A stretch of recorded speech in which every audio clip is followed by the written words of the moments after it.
Jemput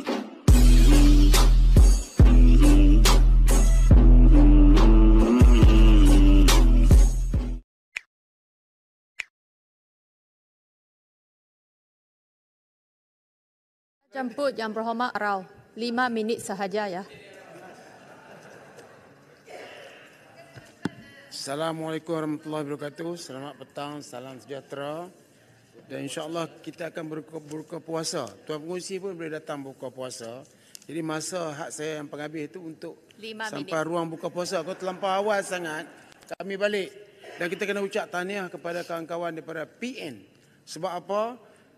Oleh kerana sebelah sana tidak ada orang berucap, kami berucap daripada PN ke PN, daripada PN ke PN. Ada lagi. Dan lepas itu terus lagi ke PN. Yang Hormat. Jadi yang pertama sekali saya nak cakap pasal pendidikan tinggi 010200. Yang Hormat Menteri ni kawan saya. Nak bercakap ni pun kadang-kadang kan kita belum tak berkawan lagi, kita masih berkawan. Jadi kalau tak berkawan senang saya kerjakan di sini, tapi kita masih kawan ya Yang Hormat. Jadi bila saya bagi teguran ni, teguran yang ikhlas untuk membolehkan kita bincang bersama ya. Yang pertama sekali pendidikan tinggi Yang Hormat. Kita sedia maklum bahawa universiti sekarang dia cari student. Universiti swasta cari student. Universiti awam pun cari student sebab dia pergi ke sekolah-sekolah bagi penerangan tentang universitinya bagus dan sebagainya. Tetapi tidak ada satu universiti pun yang bagi pekerjaan kepada student. Bukan nak suruh tubuh universiti untuk bagi peluang pekerjaan. Tetapi sekarang ni orang belajar lebih ramai daripada orang yang dapat kerja. Yang berhormat di Malaysia ni, di antara perkara yang kita nak dalam kehidupan kita ialah pergi universiti. Ibu bapa nak anak dia pergi universiti. Zaman saya lain. Belum habis belajar pun dah bagi tawaran pekerjaan. Jadi pegawai PTD sangkut dulu ya. Tapi sekarang ni temuduga 2 tahun, 3 tahun, sengaja dah sampai umur 40 pun temuduga lagi tak dapat. Jadi sekarang ni Yang Berhormat, universiti berebut cari pelajar. Universiti swasta pun cari pelajar. Saya minta Yang Berhormat bagi maklumat bertulis tak apa. Berapa orang yang graduan yang masih menganggur termasuk mereka yang mendapat diploma. Tapi Yang Berhormat supaya cari jalan dalam kerajaan madani yang hebat ini supaya lebih ramai mereka dapat peluang pekerjaan. Jadi tadi kita cakap pasal askar wataniah. Itu pun peluang pekerjaan. Bagilah Yang Hormat, bagi 100,000 sekali tidak ada masalah. Askar wataniah perlu 1 juta. Sekarang ni graduan yang menganggur tu bagi jadi askar wataniah dulu ataupun lain peluang pekerjaan. Itu yang pertama. Yang keduanya ialah saya minta supaya universiti swasta ni diselaraskan yurannya sebab dia ada tinggi rendah. Dan PTPTN kalau ikut manifesto daripada PH, hari ini memerintah, besok kita akan hapuskan PTPTN. Ini jadi saksi bagan. Tapi sekarang ni bukan bagi mansuh. Orang B40 dapat 100% apa tu pinjaman. Yang bukan B40 50%. Yang Berhormat, di zaman kesesakan sekarang ni yang M40 jadi B40 ni saya minta supaya semua dibagi 100%. Orang yang senang, ibu bapa yang senang sekarang dah susah. Sebab masalah kehidupan yang mencabar di hadapan. Jadi PTPTN berkorban sikit, tak payah mansuh Yang Berhormat. Bagi semua 100%. Bukan membuat perbezaan demikian rupa. Kemudian yang berikutnya ialah Yang Berhormat tentang aku. Saya ucap tahniah kepada PH yang telah berjaya memansuhkan Seksyen 15 AUKU. Seksyen 15 tersebut iaitu menghalang pelajar-pelajar dari berdemonstrasi dan sebagainya. Saya ucap tahniah. Tetapi malangnya dia tak mansuhkan perkara-perkara yang berkaitan.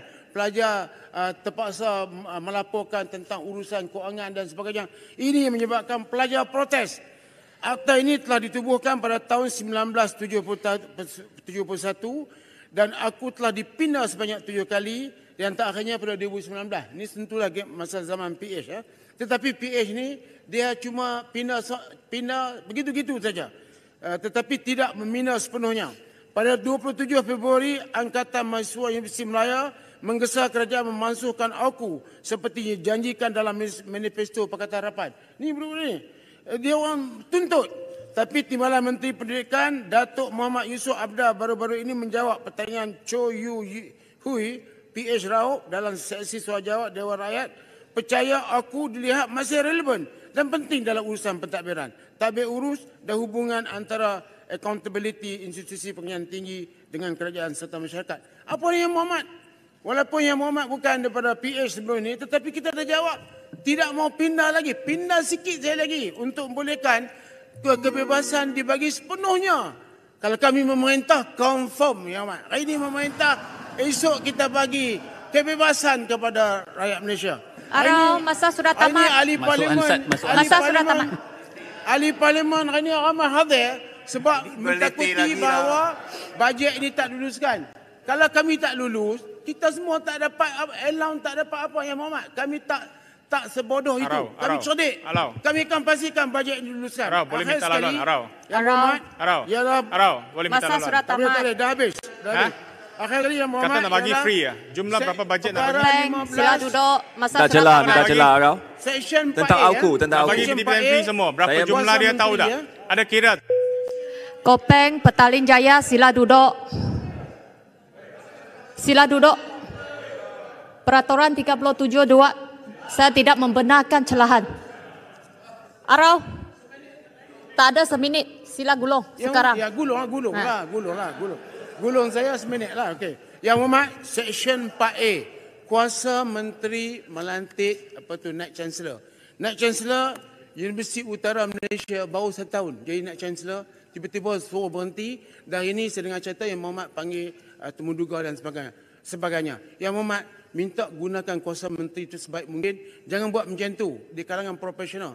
1 tahun, dia sepatutnya 3 tahun kontrak, kita bagi 1 tahun. Katalah kerajaan baru ambil alih, kena berhenti lagi ke dia? Tak boleh macam tu. Kita tak boleh bully pihak profesional dengan izin dengan menggunakan kuasa menteri seperti Menteri KDN. Bully kita tentang Seksyen 70. Ya, Yang Muhammad, Pak A, saya minta Yang Muhammad tolong bagi perhatian perkara ini. Saya ucap terima kasih kepada semua rakyat Malaysia. Selamat berpuasa. Dan ini adalah ucapan teragung yang terakhir yang dibuat di Dewan ini sebelum kita mengundi. Dan saya nak beritahu kepada semua bahawa kami rakyat Malaysia sentiasa mendukung kepada kesejahteraan rakyat. Terima kasih. Assalamualaikum warahmatullahi wabarakatuh. Terima kasih Yang Berhormat Arau. Pembahas yang terakhir bagi hari ini adalah Yang Berhormat Bandar Kuching. Saya yang terakhir. Dari Sarawak, we have the last say.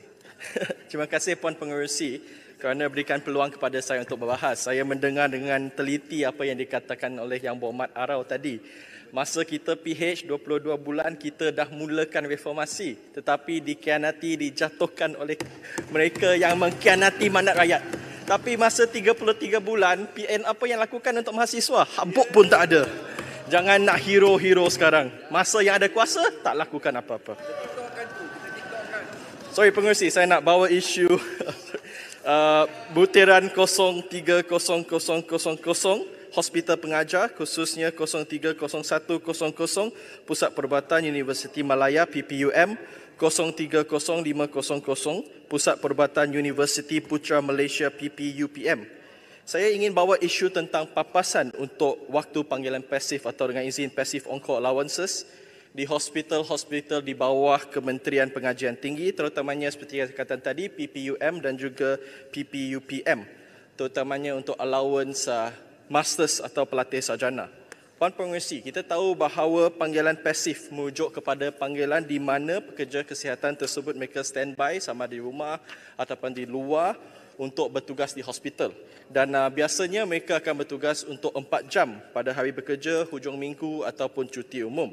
Secara amnya, passive on-call ni bermula pukul 8 pagi hingga 12 tengah hari pada hujung minggu atau cuti umum. Tetapi secara amnya, banyak kes yang datang, pesakit yang datang, banyak ada komplikasi, ada isu yang rumit, maka pekerja kesihatan tersebut terpaksa tinggal untuk menyelesaikan isu pesakit tersebut. Dan ada yang terpaksa balik pada pukul 7-8 malam tersebut. Secara puratanya, doktor atau pekerja kesihatan mereka akan lakukan 3 hingga 4 panggilan pasif setiap bulan.